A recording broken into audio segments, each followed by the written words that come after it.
midday, Kate Capshaw and Denzel Washington will tell us about their new film, Power, plus singer Jose Feliciano, comedian Red Fox, and on Friday, a town meeting with Mayor Koch. A great week. And it all starts on Monday, midday at 12:30 on 5. And welcome back to the show. Doug Miles, Don Henderson with you, and you just heard the voice of our guest on the show tonight. And folks that lived up in the New York area remember the show called Midday Live. That was a little bit of an opening of one of his shows, and we're real happy to have on with us tonight. We're looking forward to talking to him. Bill Boggs, great TV personality, and also an author. His brand new book is getting a lot of great press, just out today as we do the show live on a Tuesday in May here. It's called The Adventures of Spike the Wonder Dog. We're going to find out about that as well. But Don Henderson, I guess you two guys have something in common. Bill was born in Philly, and of course, Don has worked in Philly for many years. So, but Bill Boggs, welcome to the show. Yeah, I know. Bill was associated with the University of Pennsylvania. He was also associated with myself for a long period of time at WCAU in Philadelphia. And so he produced a few things there, and has had a great career in New York, great career in Philadelphia, and is still going. And by the way, Bill, very best of luck with the new book. I'm glad this is a publication day, and let it go. Well, yeah, I'm releasing my dog, Spike the Wonder Dog, onto the world, and I appreciate your gracious introduction. Yeah, I'm a native Philadelphia, and I've essentially been toiling in the vineyards of show business since I first started on KYW. Well, actually, since the late '60s, and I've somehow managed to have 15 different TV shows and just interview a lot of people. The thing with Red Fox is on the YouTube channel, Bill Boggs TV. You pulled that off there, which is cool. And I'm happy to be with you. I mean, I'm in sort of a rarefied state, gentlemen, simply because after probably 4 years, man, of like a year and a half writing, another year of punching up and making it funnier, 6 to 8 months looking for a book deal, which I got with Post Hill Press. This is not self-published, the book. And then another 9 months from the time I got the deal. The book comes out today. It's like longer than an elephant birth. It's out today. It's out today, man. Well, Bill, Doug Miles again. I had a chance to read through it. Jeff sent me a PDF of it and had a chance to kind of read it and really enjoyed it. And to kind of specify what it is, I guess you'd say a comic novel, right? Well, yes. First off, the title is Adventures of Spike the Wonder Dog, okay? As told to Bill Boggs. The dog has told me the story, and it's narrated in the dog's voice. A comic novel is exactly the correct term. It's not a comic book. There are 18 illustrations. It's a satirical novel. It actually fits in the category of high satire. It's similar to some of the shows that Norman Lear did. It's high satire, social commentary, to be sure. It's a form of humor that in some spheres would be seen as offensive or politically incorrect, because more and more our population has gotten, I think, because of social media, very easy to offend population. Oh, this is cultural appropriation. Oh, that's objectification of women. Oh, that's like a stereotype. That, as Mel Brooks said, I could not make the movie Blazing Saddles anymore. Oh, right. And as many as my comedians, I began in comedy. I began my career in comedy. As many of my comedian friends, like we had on my syndicated show, Comedy Tonight, we had 450 comedians. And I've kept in touch with a lot of these guys. Bob Saget, just today, tweeted a really wonderful thing out, urging people to get the book because they loved it. But I said, I'm just going to write something I think is funny, and if people are offended, so be it. But this was all before the pandemic. I'll stop talking in a minute. This is all before the pandemic. I hope that when we get through this, when we're out the other side, when there's a vaccine, when the virus is not around, that we can really laugh at each other again, because we've taken something serious really seriously. We should not be taking seriously the fact that I have my comedian friends who get vilified. If they upset one person in the audience, they go on to social media. My book is designed in this environment to make you laugh, gentlemen. I'm glad you liked what you read. Well, Bill, Don Henderson again, and I just say, anytime I talk to somebody that has something to do with dogs, whether they've written a book or how they've gone about it, you got to get a hold of Cindy Adams, because Cindy, she goes through every week and she talks about every book about dogs in the world. So you got to get a hold of her and let her give you a plug. Cindy Adams, the New York Post, already did. She gave us a plug months ago. Oh, great! Because we know how much she loves her dog. Yeah, this is another book that is a dog story, and one of our advanced reviews came from Winston Groom, who wrote the novel Forrest Gump, a huge bestseller, made into the movie, which was on CBS last Saturday night. And Winston Groom has pronounced Spike fiction's funniest canine. And right on the cover of the book, because this helps, I think, sell it, Winston Groom says, highly original and hilarious satire. So we're off to a good start with several good reviews of The Adventures of Spike the Wonder Dog as told to Bill Boggs. Not by Bill Boggs. It's told to Bill Boggs. Doug? Well, Bill, again, I grew up in New York, and Don as well. He grew up in New York, New Jersey, and, of course, worked in Philadelphia. But we played that little clip. I remember the Midday Live show. We're going to get to the comedy tonight. I want to ask you about that as well. But the Midday Live show on WNEW TV in New York, it was kind of groundbreaking in a sense, kind of a lunchtime talk show. But you had everybody on that show, didn't you? Well, thank you for saying that. See, back in the 70s through the mid-80s, local television could have guests like on my show. I mean, just off the top of my head, Natalie Wood, Yul Brynner, Sean Connery, Gore Vidal, and Roy Cohen, Little Richard, right. Tony Curtis, all of these people, and many, many, many, many more for extended long-form interviews. And then what happened was, with the advent of a syndicated program, the daytime syndicated talk shows, they became less and less available for a local show. So I was fortunate enough to go through the 13-year period on WNEW TV when it was like the peak of what local talk shows could do. Before I came to New York, I had a show that was in North Carolina called Southern Exposure with Bill Boggs, which actually is where the book begins with the fictional talk show host and Spike the Underdog. And on that show, in 1 month, we had Margaret Mead, Vincent Price, Glenn Campbell, Donnie and Marie, the Jackson Five. This is local television out of High Point, North Carolina, because people were on tour promoting things, and you could get them to come on your show. That doesn't exist anymore. It's an interesting cultural footnote that I didn't realize, honestly, man, that I was participating in until about 20 years later when I realized, oh my, we can't do that anymore. Right. Don? Well, Bill, when you graduated from the University of Pennsylvania and started off at KYW, Westinghouse station, and of course there was always the story about KYW, the flip-flop with Cleveland. They finally got it settled 40 years later. But you were long before the all-news format. Well, actually, I began my career in television on WCAU TV, Channel 10, running John Facenda's teleprompter. That's the guy who was also the voice of NFL films, a man whose voice was so low, dogs could not hear him. And then I went from Channel 10.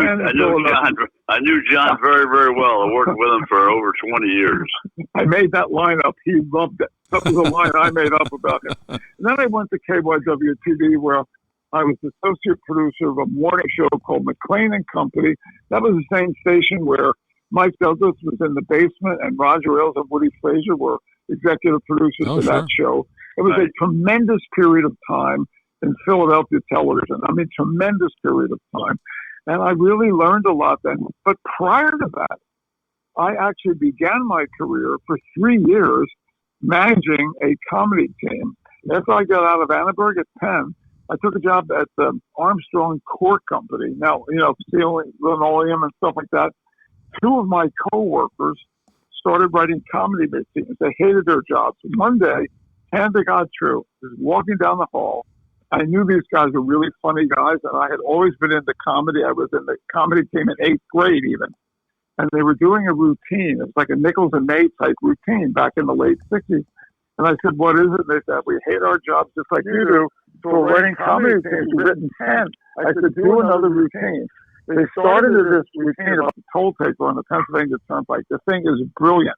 In the middle of the routine, I had a blinding revelation that I would be their agent.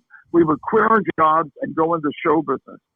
And 6 months later, they made their national television debut on the Merv Griffin Show, where they were contracted to do 3 appearances. And so I began the first 3 years in show business working as a comedy producer, writer with Patrick and Tarsus, who would go on to write for Newhart and Mary Tyler Moore and the Muppets stuff. That's how I got started in the business in comedy. Yeah, they wrote for the original Newhart show where he was the psychologist. I remember those names. You saw them on the credits all the time. Yeah, they're great writers. Yeah, that's right. I did not know they were a comedy team until I read your notes, but I didn't know that. Yeah, that was a really interesting time. Like, we did a show in Philadelphia at the Theater of the Living Arts that was a huge success. It was a combination of sketches and film bits that we created that went back and forth. The thing would start on the stage, go into the screen, and come back onto the stage. It was really a revolutionary technique at the time. Has not been used too often since then. But that comedy has been essentially a thing I've addressed and always come back to in my life. And so,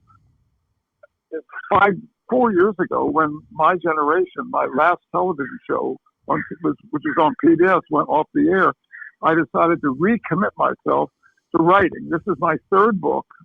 First novel was in the 80s, was actually purchased for a movie. It wasn't made, but it was purchased. Second was a self-help book. So I decided that I would write comedy again. So The Adventures of Spike the Wonder Dog, if you need to get your mind off of the horror of the situation we're in right now, reading, and short of a vaccine, laughter is the best medicine. No, stop and think about it. You're right. Short of a vaccine. Yeah. If you didn't have a vaccine, aren't you better? Then just laugh. What type of dog are we talking about? Excuse me? What type of dog are we talking about? Well, Spike the Wonder Dog is an English Bull Terrier, like Spuds MacKenzie, with a spot on his eye, and a big, strong, husky dog. In my show, Southern Exposure in North Carolina, before I went to New York, I had such a dog. The dog turned out to be very popular. He was on the show. He was a natural clown. And the Spike the Wonder Dog, all the way back in my career, got more fan mail than I did. There's my Philadelphia accent. There's more fan mail than I did. Anyway, he got killed by a drunk driver before I went to New York. So the idea that I had that set me into writing the book was, what if Spike hadn't gotten killed? And what if he come to New York with me in today's world and became a huge television star and a huge social media star, and his master was like me, a talk show host? So I sat down to write it, and anyone who's listening, and I know readers and writers listen to your show, you know what it's like when somehow the voice of the character comes through you within 10 minutes of instantly of sitting down to begin the dog's dialogue, because Spike narrates the book. It's his vision of people. It's a lot through the eyes of a very funny, irreverent dog who's an English Bull Terrier. The instant I started to write, this voice came through me. I had never spoken in it before or written in it before, and wham, I knew I had something. Yeah. Bill, you had an epiphany. That's it. I had a creative moment, and the moment led to 14 months later, I had finished the book. And it's comedy, right? So what does a comedian do before he videotapes a special for HBO? He goes to comedy clubs and he tests his material. So I thought, I'm going to test the material. And I went to 10 people whom I knew. And I said, I'll give you 6 weeks. And At the end, at some point, when you read the book, read what I've written so far, I'll take you out to dinner. And at that dinner, I want you to give me your notes. I want you to tell me what you think. Well, that whole process actually took 3 months to get 10 people to read the manuscript. All 10 of them at dinner. And I said, I don't want compliments. Tell me what you think. Because you don't really know if it's as funny as you think it is, right? 10 people said, Bill, I laughed out loud multiple times in this book. This is really funny. You got something here. So then I spent another 9 to 10 months punching it up, inserting more stuff. In fact, the day before the deadline for the book to be published, the last words I inserted in the book were virus-free as an adjective in front of product from China, which was already a joke. I inserted virus-free to get that in there, and that was early February, actually. Yeah. Talking with Bill Boggs, and you mentioned starting out in comedy, and we briefly touched on it. I remember the show Comedy Tonight, again, another kind of groundbreaking show, because there were so many of those stand-up shows that came in around late 80s, mid-80s, but you kind of had one of the first ones, I remember, in New York with Comedy Tonight. Comedy Tonight was the first show. It was syndicated. We were on 122 stations for 2 years. Comedy Tonight was the first show in the history of television that only featured stand-up acts. Right. And what happened was my business partner and I, Richard Baker, who is currently the manager of Tim Allen, and a brilliant guy, we formed this company. We were shooting music shows for MTV. We did a ballet special. And so we were doing research about what executives were looking for. And they kept saying, cheap late night programming. This is before you had every show, so many shows on after the Tonight Show.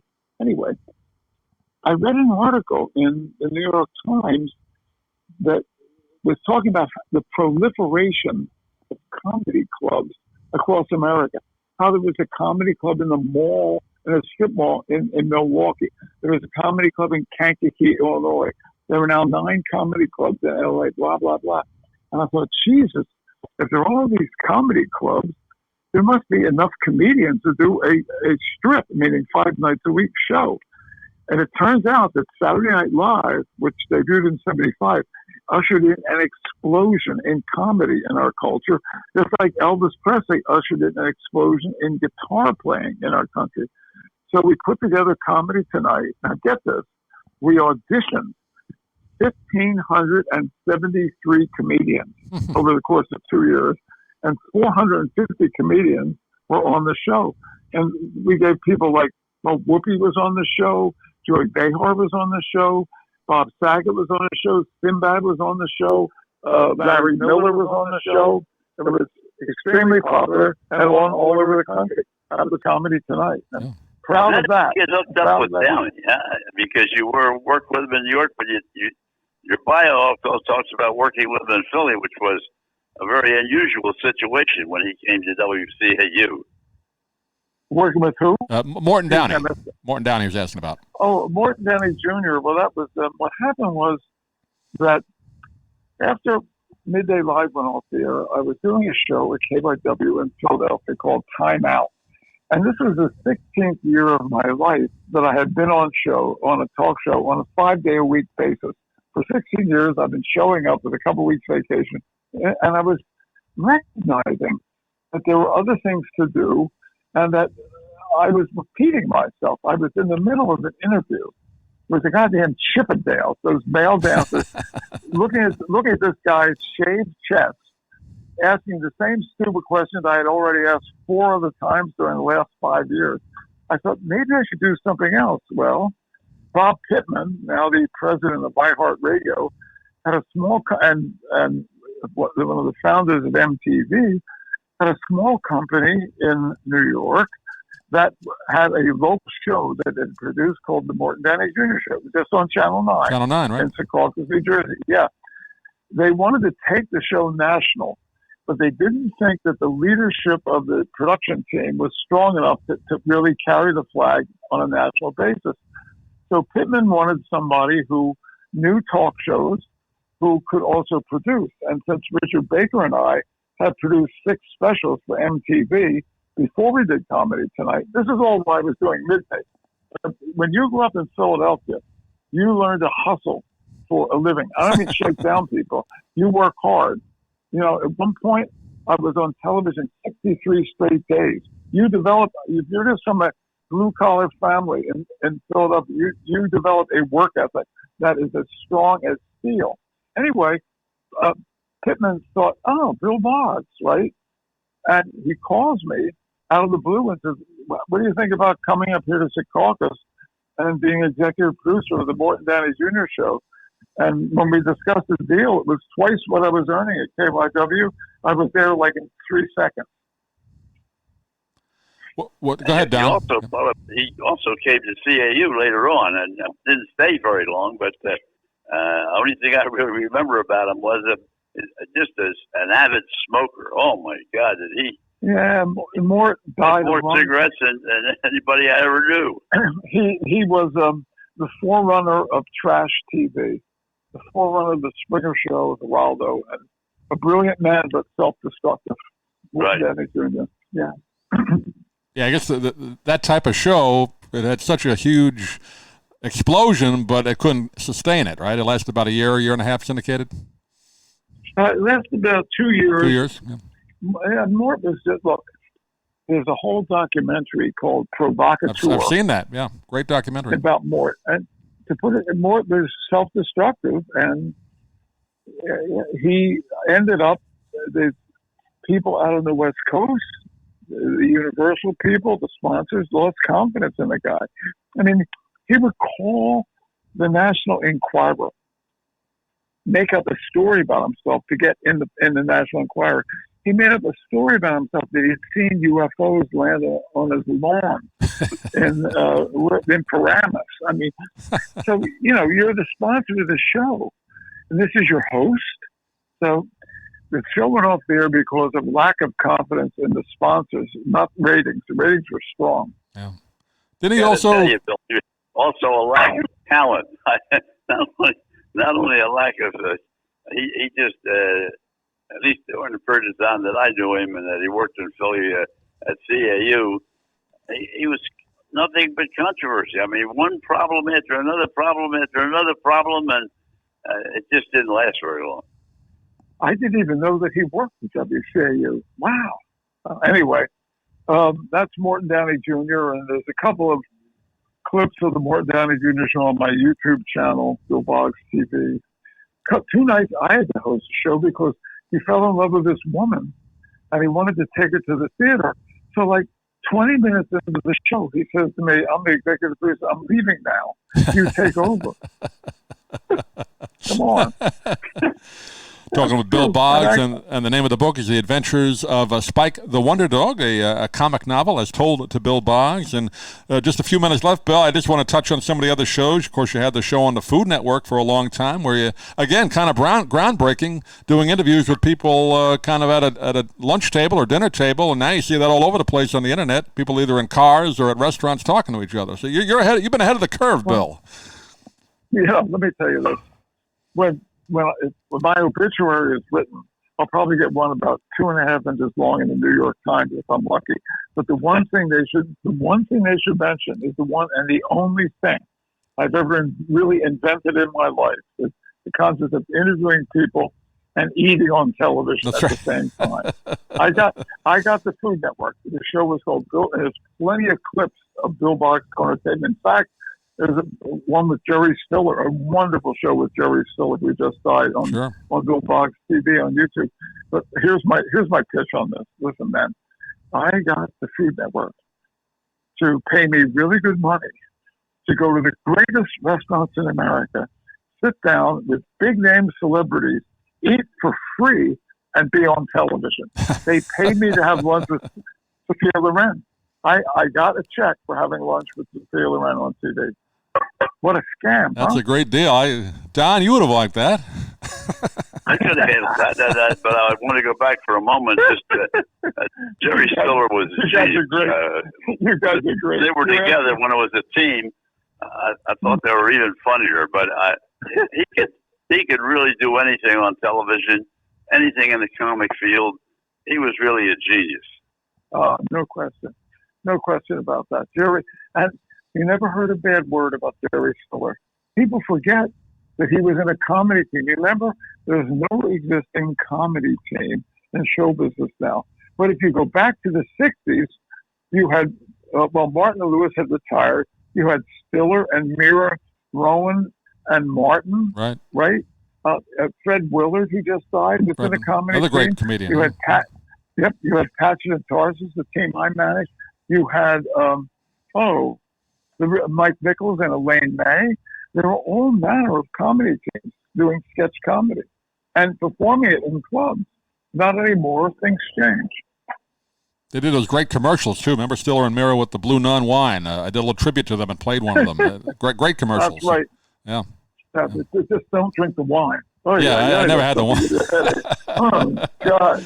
Well, some of the people that are listening right now may not realize that Ben Stiller passed away last week. His wife passed away, about 5 years ago. And 13 or 14, somewhere in that area. Quite a while ago.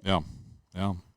And Bill, I just want to mention you do a great show, a mutual friend you did about a week or so ago with Dina Martin. You do it called Trapped on YouTube. Great show you do from your home. I enjoy that. Yeah, we do it right from here, Trapped Live. Next week we have a bunch of comedians on. Last Friday we did a Sinatra tribute with Tom Dreesen and Will Freeball. These are all available.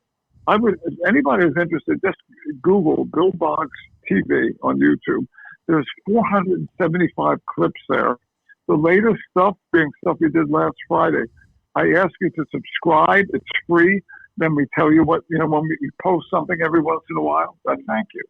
And I also want to say this. If you're interested in the events of Spike, the ones that all got told to Bill Boggs, real simple, order spike.com.